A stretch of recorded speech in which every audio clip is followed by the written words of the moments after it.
begitu banyaknya yang bertanya tentang apakah ada martabat di atas martabat ahadiyah. Kita jawab ada. Ada. Jadi martabat yang kita ketahui martabat 7. Jadi mulai daripada martabat ahadiyah, wahdah, wahidiyah, nah, kemudian alam malakut, ya alam ruh, kemudian misal ajasam insanul kamil. Lantas apa yang ada di atas martabat itu? Martabat ahadiyah. Itulah yang kita katakan kemarin adalah martabat kunizat. Martabat zat hayyun, zat yang sebenar-benarnya zat, begitu. Jadi meskipun dikatakan Tuhan tiada berzat, bersifat asma dan af'al, ya, namun ini yang dikatakan makom kunizat sebelum martabat ahadiyah, inilah makom ketuhanan yang sangat tidak ada satu orang pun, satu manusia pun, satu siapapun, baik itu para nabi, para rasul yang mencapai derajat makom kunizat. Maka kita selalu ulang-ulang, itulah makom ketuhanan yang sebenar-benarnya Tuhan. Maka mengapa kata ulama kita jangan pernah mencari Tuhan? Jangan pernah mencari Tuhan. Karena Tuhan, ya, karena Tuhan itu sendiri tidak bisa dicari. Tidak bisa dikenal. Tuhan sendiri yang mengetahui dirinya. Namun ya, dia ingin menyatakan dirinya, dia ingin dikenal. Dia ingin melihat dirinya di luar dirinya. Makanya dia menjadikan sesuatu. Nah, dia menjadikan sesuatu. Nah, sesuatu di sini adalah nur. Nah, nur ini adalah dirinya, tajallinya. Tajalli rahasia dirinya. Jadi Tuhan itu jangan dicari karena Tuhan sudah menjadi nur. Jadi martabat ahadiyah ini martabat maha ruang. Jadi martabat maha ruang ini martabatnya zat yang maha suci, yaitu nur Allah, nur ilahi, nur Ahmad, wujud idhofi. Kemudian daripada martabat ahadiyah ini bertajalli menjadi martabat nur Muhammad, martabat sifat. Ya. Kemudian bertajalli lagi menjadi martabat asma, api, angin, air, tanah, menjadi alam semesta, yaitu martabat wahidiyah. Kemudian afalnya, geraknya alam semesta dan diamnya alam semesta. Begitu. Nah, kemudian di sini selalu dikatakan ketika orang pencarian daripada jati dirinya, ya, diri ada 3, diri Adam, diri Muhammad, diri Allah, diri yang sebenarnya diri. Semua insan di dunia tidak akan bisa sampai di makom kunizat. Perhentian adalah makom ahadiyah, yaitu makom nur ilahi. Sampai di situ puncaknya. Maka dikatakan innalillahi wa inna ilaihi raji'un. Datang daripada Allah, kembali kepada Allah. Jangan cuma dikatakan datang daripada Allah, kembali kepada Allah, lalu kita tidak tahu alamat Allah. Lalu kita tidak tahu kemana harus jalannya. Nah, maka itulah dikatakan awaluddin ma'rifatullah, awal agama kenal Allah. Begitu. Jadi perjalanannya bagaimana? Nah, perjalanannya kita tarik ke diri. Tarik ke diri. Habis kita tarik ke diri, kita mengetahui diri Adam, diri Muhammad, diri Allah, pasti kita akan mengetahui, ya, nur ilahi itu siapa. Nah, karena dari nur ilahi inilah, zat maha suci inilah yang bertajalli menjadi ruh semesta alam, kemudian menjadi alam semesta dan seluruh isi. Maka inilah yang bernama Allah, saudara-saudara. Nah, zat yang maha suci itu kemudian bertajalli terus sampai sekarang, sampai sempurnanya di alam insanul kamil, itulah yang bernama Allah. Maka cara yang paling cepat untuk sampai ke sana, tentunya yang sampaikan itu adalah Allah itu sendiri. Rahmatnya, ridhonya untuk merestui daripada hambanya itu. Jadi hamba itu adalah sifat Allah. Hamba itu adalah tajalli sempurna Allah Ta'ala. Bukan kita wujud sangka-sangka ini yang berpikir bahwa kita ada. Barang siapa yang mengaku dirinya Tuhan, mengaku dirinya Allah, dia Fir'aun, dia kafir. Kalau kita mengaku kita yang Allah, si wujud sangka-sangka. Namun seperti kita bilang, kita tidak mengaku Allah, namun kita ini nyatakan Allah. Kita berlindung, pasrahkan total. Ini haknya Allah, ini haknya Allah Ta'ala. Zat wajib al-wujud. Dari zat yang maha suci, dia wajib ada, dia wajib wujud. Mana zat wajib al-wujud? Ini. alam semesta dan seluruh isinya. Itulah zat wajib al-wujud. Kalau zat maha suci yang dikatakan laisa kamitslihi syai', itulah zat maha suci yang nur ilahi. Namun nur ilahi ini bertajalli menjadi nur Muhammad sallallahu alaihi wasallam, menjadi ruh semesta alam dan menjadi alam semesta. Yang mana zat wajib al-wujud yaitu, tapi kalau disebut batal. Jadi cukup pandangan. Nah, jadi zat hayat itu daripada makom kunizat, yaitu hayyun. Nah, kemudian zat hayat ini bertajalli menjadi nur Muhammad, ya. Kemudian nur Muhammad bertajalli menjadi roh, kemudian nasab kepada nyawa, nyawa kepada tubuh. Itu. Jadi cara yang paling tercepat, jadikan tubuh ini nur Muhammad, semua nur Muhammad, baru kita tahu asalnya nur Muhammad daripada nur ilahi, selesai sampai situ perjalanan. Yang mana nur ilahi yang maha ruang yang tak terbatas ini, saudara-saudara, kita harus sampai ke sana dulu. Latih dengan kholwat bersunyi-sunyi dulu untuk para perjalanan yang baru ingin mematikan dirinya, mematikan keakuan dirinya dan menyatakan haknya Allah. Jadi memang awal kematian dulu, mati maknawi, mati secara maknawi. Jangan sampai kita ini sudah merasa mati tapi ternyata belum yang dikehendaki Allah Ta'ala.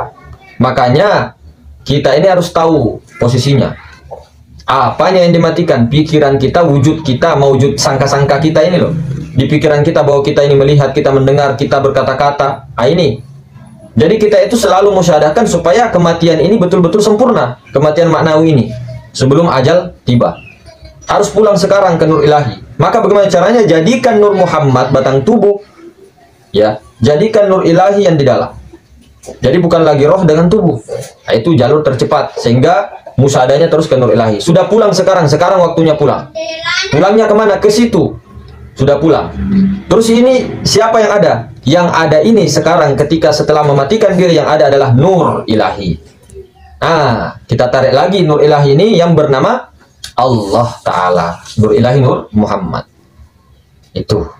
Jadi semua ketika kita sudah mematikan diri, mulai dari perjalanan-perjalanan kholwat merasa bersunyi-sunyi dulu, kemudian fokus tenggelam di dalam nur Muhammad, dan yang merasa dalam nur ilahi, fokus sudah sampai nur ilahi, musyahadahkan terus, baru dinyatakan inilah hak Allah Ta'ala, zat wajib al-wujud. Dari zat yang maha suci nur ilahi, kemudian dia menetis ataupun bertajalli, ya, mazhar kepada zat mutlak yaitu nur Muhammad. Kemudian dari zat mutlak menjadi alam semesta dan seluruhnya menjadi zat wajib al-wujud. Jadi zat yang mesti, yang harus wajib ada, wajib wujud. Itu satu-satu sifat Allah Ta'ala, sifat nafsiyah yang ada kita ketahui di 20 sifat wajib bagi Allah. Itu.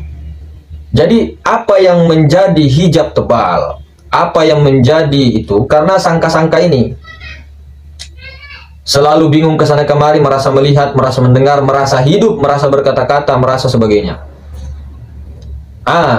Kalau kita sudah memusyahadahkan nur ilahi dengan nur Muhammad, itu lagi tidak ada wujud sangka-sangka mewujud itu. Kalau penyaksiannya itu total dan berkesadaran terus-menerus. Itulah yang dinamakan mati maknawi. Begitu. Jadi apa yang melihat sekarang ini adalah nur ilahi. Apa yang melihat ini? Yang melihat ini Allah, yang dilihat adalah nur Muhammad. Dan nur Muhammad ini sudah dinyatakan berarti bahwa dia inilah tajalli sempurnanya Allah Ta'ala. Jadi Allah yang melihat, Allah juga yang dilihat. Tapi dalam pandangan batin loh ya. Allah yang mendengar, Allah juga yang didengar. Ini dalam pandangan batin. Jadi sudah tauhid asah. Bagaimana? Tinggal di terus-teruskan. Maka untuk sampai ke menyatakan hak Allah Ta'ala harus melalui makom mukasyafah, musyahadah, syahadahkan terus, baru ke makom fana, itu sampai di maharuang. Baru maharuang, makom fana betul-betul, fana lebur, kosong. Baru kita kembali ke menyatakan haknya Allah Ta'ala secara 24 jam, bakoklah. Jadi berkekalan tinggal Allah, Allah, Allah. Yang melihat Allah, yang mendengar Allah, yang berkata-kata Allah. Begitu. Baru bakoknya di syariatullah. Laksanakan. Jadi selama kita belajar ma'rifatullah, belajar tauhid ya, hakikat, toriko, tidak berubah syariat. Syariat tidak berubah. tetap. Jika ada orang yang merubah bacaan-bacaan sholat, misal yang tidak sesuai dengan bacaan sepertinya, misal takbir pertama, kemudian rakaat pertama, yang pertamanya itu Alhamdulillah Al-Fatihah, dia ubah dengan bahasa Indonesia ataukah dengan nafsunya sendiri, itu batal. Jadi syariat tetap tidak berubah, tetap belajar ma'rifatullah itu adalah ilmu-ilmu batiniah, begitu. Jadi penyaksiannya terus-terusan Nur Ilahi dengan Nur Muhammad, supaya tidak ada lagi keakuan di situ, pikiran melayang-layang dan sebagainya. Karena kenapa pikiran melayang-layang, hati cemas was-was? Karena kita ini, lemahnya kita ini dalam sadar kepada Allah, rasanya kepada Allah, sehingga itu sering berpikir kemana-mana, rasa takut, rasa sedih, rasa was-was dan sebagainya. Namun ketika hati penuh, rahasia penuh dengan asma Allah, dengan sadar akan Allah, rasa ilahiyah, itu tidak akan pernah lagi untuk berpikir macam-macam ataupun merisaukan. Meskipun berpikir, dia sadar rasanya bahwa yang berpikir itu Allah, yang membuat dia bekerja Allah, naik ke motor, bergerak, diamnya Allah, dicaci Allah. Jadi dia tidak melihat lagi makhluk, betul-betul menyaksikan penuh, full, berkesadaran. Jadi itulah hijab-hijab yang kita mau inikan. Tapi kembali lagi, itu semua haknya Allah Ta'ala. Kalau memang Allah Ta'ala ingin menjadikan khalifah dengan sempurna, 24 jam penyaksiannya tidak akan putus. Kalau putus, kafirlah kita dalam pandangan ilmu ma'rifatullah. Penyaksian kita batal, ma'rifat kita batal. Kita diganggu orang, sakit hati, baper, batal ma'rifat. Ulang lagi. Nah, begitu. Jadi jangan sampai, meskipun kita kelihatannya suara tegas, ya, kayak marah-marah, ataupun kita itu ketika di ini orang, kita pura-pura marah, tidak masalah, tidak jadi masalah. Yang penting tuh yang di dalam itu, apakah kita ada rasa dengki, rasa iri dan ini. Berarti kalau ada, batal. Karena kenapa? Semua itu hakikatnya perbuatan Allah. Mereka menghina kita, mereka mencaci kita, itu kan Allah. Apakah mereka itu bisa berbuat dengan kehendaknya sendiri? Tidak bisa. Nafsu itu juga dari Allah. Nafsu, setan, iblis, bisikan iblis. Nah, iblis siapa? Sifatnya Allah Ta'ala. Semua. Jadi ketika kita sudah belajar ma'rifat, apalagi sudah merasa, kemudian diuji oleh Allah Ta'ala, oleh diri sendiri, nah, tajallinya semua diuji, kemudian marah. Nah, kalau marah masih ini, yang penting tidak ada rasa benci dan sebagainya. Marahnya pun kadang marahnya main-mainan, sandiwara. Ataupun kalau ada orang yang minta bantuan, pura-pura sedih, ya, minta bantuan, minta dulu ini, minta tolong antar saya dulu ke rumah sakit. Nah, kita sebagai orang ma'rifat, maksudnya orang-orang yang sudah belajar ma'rifat, ya, tidak ada rasa sedih dan takut, itu dalam pandangan batin. Tapi di dalam pandangan zohir, kita sandiwara untuk ini, rasa iba, rasa sedih, kalau menangis dan sebagainya. Iya, karena orang-orang yang telah ini, ya, itu tidak ada lagi rasa takut dan rasa sedih, rasa kaget dan sebagainya, tidak ada. Ketika pun apa misal begini, ada kabar begini, dia tidak takut mendengar kabar kematian, kabar duka, kabar yang tidak mengenakan, itu biasa-biasa saja dalam pandangan batin. Begitu orang-orang yang kekasih-kekasih Allah. Seperti itu. Dihina, senyum-senyum. Ataupun dihina itu tidak mangkel. Ada juga orang dihina, senyum-senyum, tapi senyum-senyum pahit. Tapi di dalam hatinya menyimpan keburukan. Ada. Kalau perlu tidak apa-apa. Misal kita ini, keburukan-keburukan kita ini dilihat oleh orang lain, tidak masalah. Keburukan-keburukan semua ditampakkan. Kebaikan itu hanya Allah Ta'ala yang bisa membuat kebaikan kepada seorang hambanya. Maka itu tadi jalurnya. Ada jalurnya fana kepada Nur Muhammad Nur Ilahi. Ada juga cara-caranya dengan hancurkan tubuh, jadikan hati, hancurkan hati, jadikan nyawa, hancurkan nyawa jadi rahasia, jadi rahasia daripada, hancurkan rahasia daripada nur. Selesai. Jadi semua nur. Begitu juga dengan toriko-toriko lain, semua ujung-ujungnya ke nur, Nur Ilahi. Seperti itu, saudara-saudara. Jadi yang kita jawab tadi, makom kunizat itu tidak ada yang bisa sampai. Bahkan Nur Ilahi itu sendiri, Allah Ta'ala sendiri yang memperjalankan itu hamba. Hamba itu kan dirinya sendiri. Dia tunggal. Nah, kata Allah, aku ahad. Aku maha tunggal. Aku esa. Seperti itu. Kalau sudah esa, Yang mana lagi yang bukan dirinya? Tunggal, maha tunggal. Ya mungkin begitu saudara-saudara. Semoga kita semua diberkahi Allah Ta'ala terus-terusan.